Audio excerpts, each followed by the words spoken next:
Mesdames, Messieurs, bonjour et bienvenue. Merci de suivre les programmes de Evenprod Média. C'est un immense plaisir de vous retrouver pour votre émission Le Grand Témoin. Et aujourd'hui, nous avons l'honneur et le plaisir de recevoir un grand témoin de l'histoire politique, judiciaire et sportive du Sénégal, le magistrat à la retraite, M. Ousmane Kane. Bonjour. Bonjour, M. Diop. Merci d'avoir accepté notre invitation. Vous êtes ancien président de la Cour d'appel de Kaolack. Vous êtes aujourd'hui président de la commission de discipline de la CAF. Vous êtes également le président de la Chambre nationale de résolution des litiges à la Fédération sénégalaise de football. Normalement, vous avez beaucoup de boulot en ce moment. Normalement, non. Enfin, M. Diop, en tout cas, merci beaucoup. Je vous retrouve avec beaucoup de plaisir. Inutile de vous dire que cette invitation, c'est vraiment tout à mon honneur. Donc, je suis très content d'être là. On avait fait une émission il y a juste une année. J'avais beaucoup aimé. Et aujourd'hui, je suis encore là devant vous avec le même plaisir voilà, et le même honneur. Merci. Merci beaucoup, M. Diop. Tout le plaisir est pour moi. Trop pris, non, parce que honnêtement, tous ces conflits qu'on annonce n'ont pas encore démarré. Que ce soit le cas Pape Thiaw ou d'autres cas. Aujourd'hui, les gens attendent de savoir quelle est la suite. On lit des informations par-ci, par-là dans la presse, mais bon, voilà, pour le moment, il n'y a pas encore grand-chose à se mettre sous la dent. Oui, il y a quand même une mise en demeure de Pape Thiaw.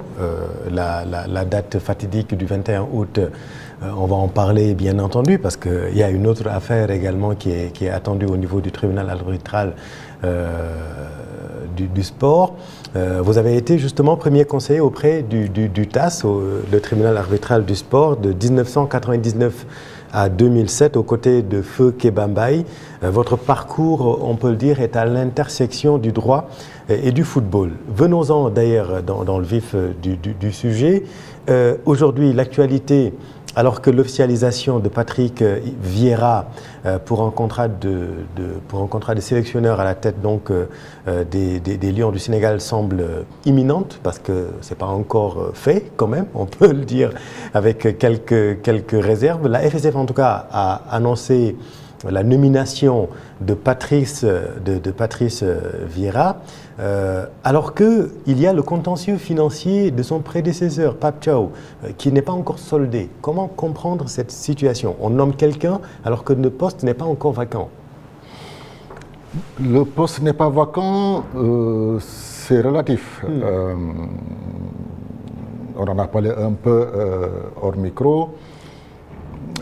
La fonction d'entraîneur, je crois que c'est le métier le plus précaire au monde, puisqu'on peut signer un contrat à durée déterminée, 2 ans, 3 ans, 4 ans, mais quand les résultats ne suivent pas, évidemment, on ne va pas aller jusqu'au bout de ce contrat-là, contrairement à ce qui se fait dans le domaine du travail normal. Bien, les informations qu'on a, c'est les informations qu'on reçoit un peu dans la presse. Officiellement, effectivement, comme on l'avait dit, on ne sait pas si la fédération a dénoncé régulièrement le contrat de Pape Thiaw, mais je crois que Pape Thiaw, déjà, c'est depuis le mondial que son contrat était terminé. Maintenant, ce qui reste à régler, c'est la compensation financière. Oui. Et s'il y a un contentieux, ce sera à ce niveau-là. Oui. Mais quel est votre regard, vous, en tant que président de la Chambre nationale de résolution des litiges à la FSF, quel est votre regard sur cet imbroglio quand même qui a démarré à la Coupe du Monde, vous venez de le dire, un contrat signé à la veille d'un match, avec le recul, comment analysez-vous toute cette situation-là? Comment on a pu en arriver là? Vous savez, moi, je ne suis pas à l'aise dans cette affaire-là, puisque j'occupe quand même la présidence de la Chambre qui pourrait recevoir ce contentieux. Puisque ce genre de contentieux peut se régler de 2 façons principalement, soit devant la Chambre nationale de résolution des litiges, que je préside avec d'autres collègues. Alors, ça c'est la voie normale. Vous n'avez pas été saisi? Pas encore. En tout cas, moi, je ne suis pas encore informé. Officiellement. Officiellement, c'est Pape Thiaw qui doit saisir la Chambre. C'est Pape Thiaw qui doit saisir. C'est pas la fédération. C'est Pape Thiaw qui doit saisir la Chambre. Donc fondamentalement, il y a deux options. Soit il vient devant la Chambre prend une décision qui peut aller devant le TAS, éventuellement. Soit maintenant, il choisit d'aller devant les tribunaux étatiques. Ce qui est interdit d'ailleurs par le règlement de la FIFA, puisque la FIFA interdit à tous les acteurs du football de mener leur conflit devant les juridictions étatiques. L'autre risque aussi, c'est que les juridictions étatiques, tout le monde sait, c'est la première instance, c'est l'appel, c'est la cassation, c'est encore beaucoup de choses. Je ne sais pas quelle voie M. Thiaw va choisir. Mais je peux dire d'ores et déjà qu'on a eu à régler des contentieux d'entraîneurs au niveau de notre chambre et on a réglé suivant les dispositions de la Fédération sénégalaise de football et suivant les dispositions de la Fédération internationale de football. Ça ne pose pas de problème particulier. Mais maintenant, les circonstances de la signature de ce contrat-là, est-ce que moi je peux en parler en tant que président de cette commission-là, parce que je ne sais pas si je serai saisi et je ne connais pas encore, si oui, les dimensions de cette saisine-là. Peut-être que je vais réserver ma réponse au cas où l'affaire vient devant la Chambre. Mais encore une fois, je pense que fondamentalement aujourd'hui, d'après moi ce que je lis dans la presse, le conflit, c'est la réparation financière, c'est pas autre chose. La réparation financière. C'est la réparation financière. Et en tant que spécialiste du droit du sport et président donc de cette chambre, quelle est la solidité juridique de la démarche de Pape Thiaw et quelle juridiction serait donc compétente? Rappelons qu'il a mis en demeure la FSF. Il réclame aujourd'hui plus de 423 millions de francs CFA. Mais c'est ça que je disais, la Chambre nationale de résolution des litiges a compétence pour régler les litiges à caractère contractuel, comme celui de M. Thiaw. J'ai lu un peu la composition de la demande. Je crois qu'il demande ses salaires impayés. Tout à fait. Il demande ses indemnités dues. Et il demande, je crois, les sommes qu'il a avancées pour je ne sais plus quoi. Donc jusqu'à présent, on ne voit pas une demande qui sort vraiment de l'ordinaire. Donc il est dans son bon droit? Je ne peux pas le dire. Moi, j'attends d'être saisi officiellement au niveau de la Chambre. On ne sait pas, on n'a pas le dossier. Manifestement, il préfère aller directement vers la justice. Est-ce que c'est quelque chose que vous regrettez, vous, en tant que président de cette chambre? S'il va devant la justice, il contrevient au règlement de la FIFA. Ah bon? Oui, puisque la FIFA interdit aux acteurs du football de soumettre leur contentieux devant les juridictions étatiques. Pape Thiaw n'a pas le droit d'aller quand on regarde la loi sénégalaise, il a le droit. Oui. Puisqu'il est un citoyen sénégalais, il est résident au Sénégal, il peut saisir les juridictions du Sénégal d'un contentieux contre son employeur, la Fédération sénégalaise de football. Et c'est ce qui a été fait. Ça, c'est la loi sénégalaise. Oui. Vous avez le règlement de la FIFA qui interdit, mais c'est vraiment écrit noir sur blanc, avec des menaces de sanctions. Quiconque étant acteur du football soumet son contentieux aux juridictions étatiques. C'est écrit noir sur blanc.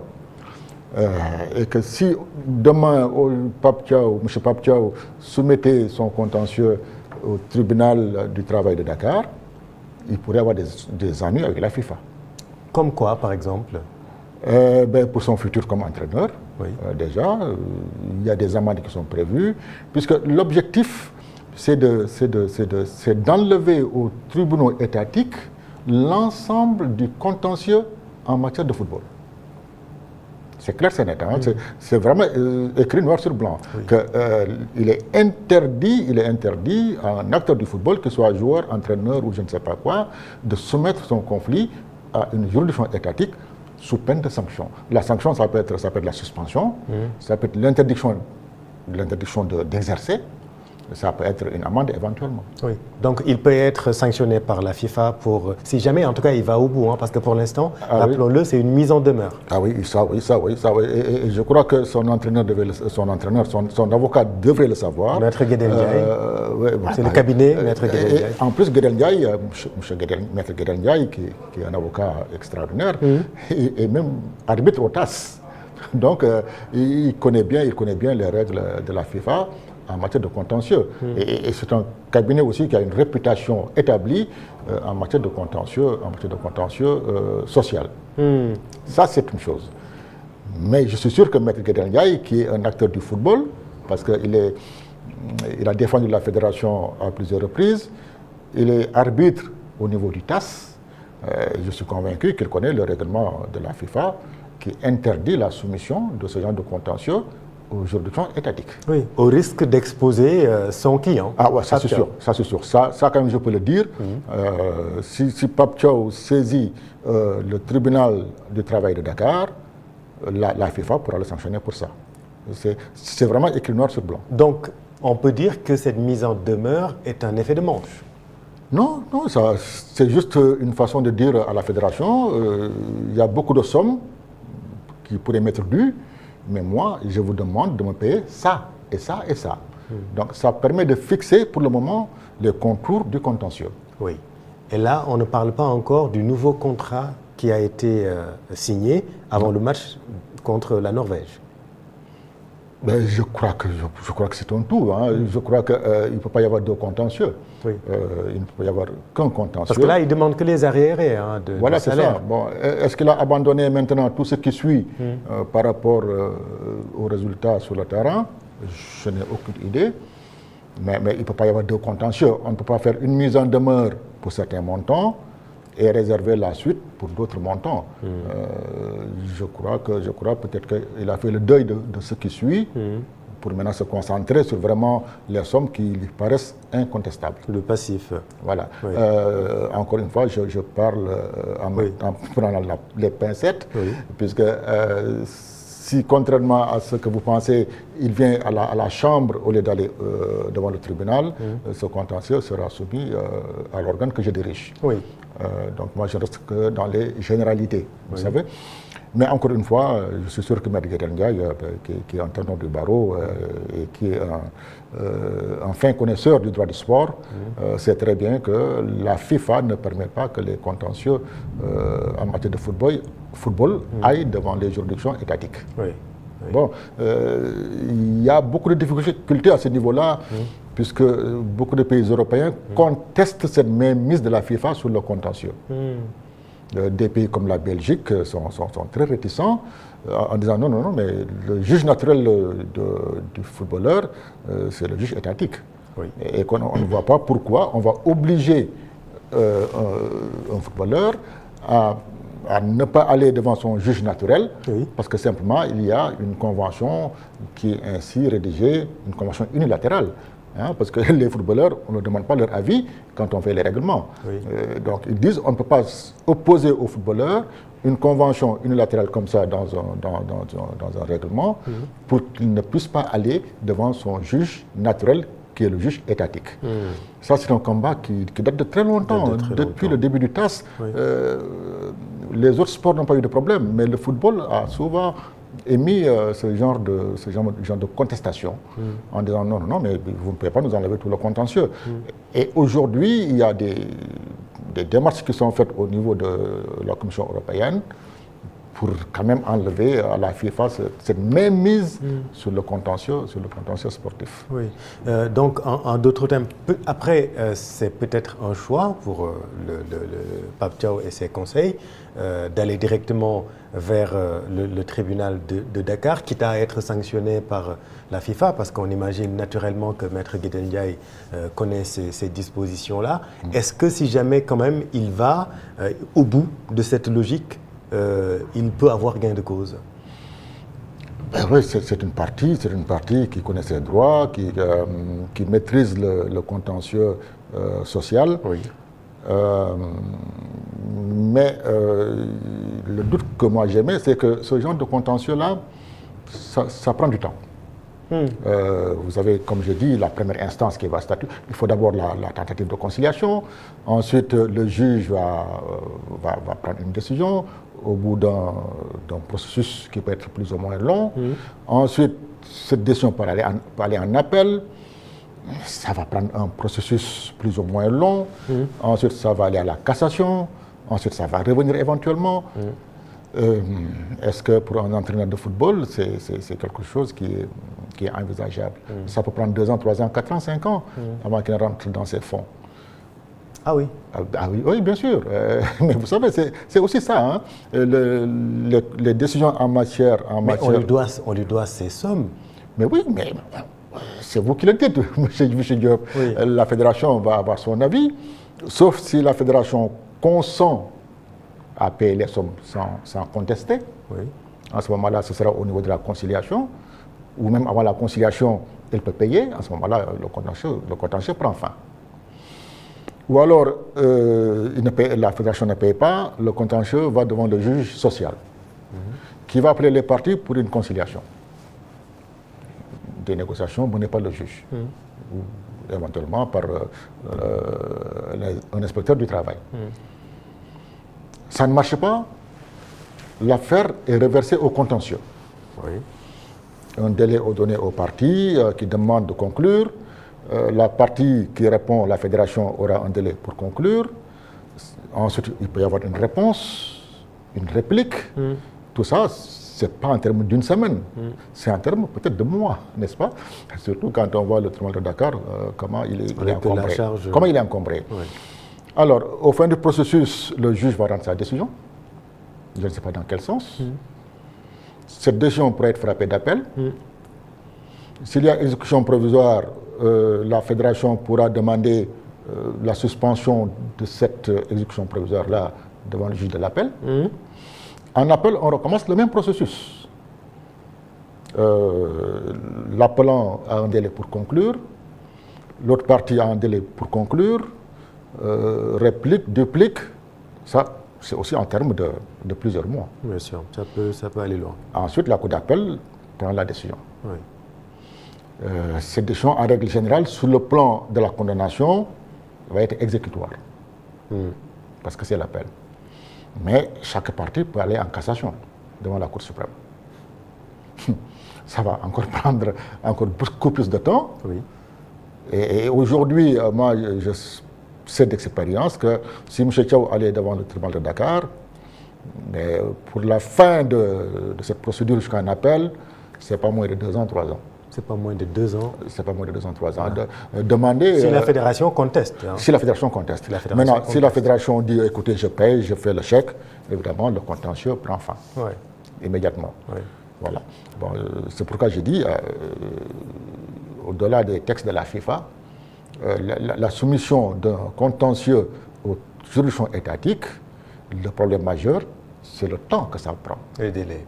C'est les délais. Ouais. Alors que quand c'est maintenant la Chambre nationale de résolution des litiges, l'affaire vient, le demandeur va conclure une fois, la fédération va conclure une fois, ça va s'arrêter là. Cette chambre est quand même logée à la FSF. Oui, mais elle est totalement indépendante de la fédération. Elle ne peut pas être jugée partie. Non, elle est totalement indépendante. Moi, je ne suis pas membre de la fédération, les autres membres ne sont pas membres de la fédération. Ensuite, c'est une composition paritaire. Une partie c'est pour les joueurs, une partie c'est pour les clubs, comme on dit. Pour la stabilité du football, est-ce que vous, en tant que président de cette chambre, vous demandez au conseil de M. Thiaw de vous saisir, de saisir la chambre? Je ne vais pas demander, moi, je ne vais pas demander qu'on me saisisse. Oui. Mais encore une fois, je connais bien les membres de ce cabinet-là, je les connais tous. Hein. On est ensemble depuis je ne sais pas combien d'années. Oui. Et je connais leurs valeurs. Oui. Connaissant les conséquences. Hein, voilà, je sais aussi les délais, que... Voilà. Les conséquences sur la carrière de Pape Thiaw, parce que, rappelons-le, et ça, je vous demande aussi, je pose la question en tant que président de la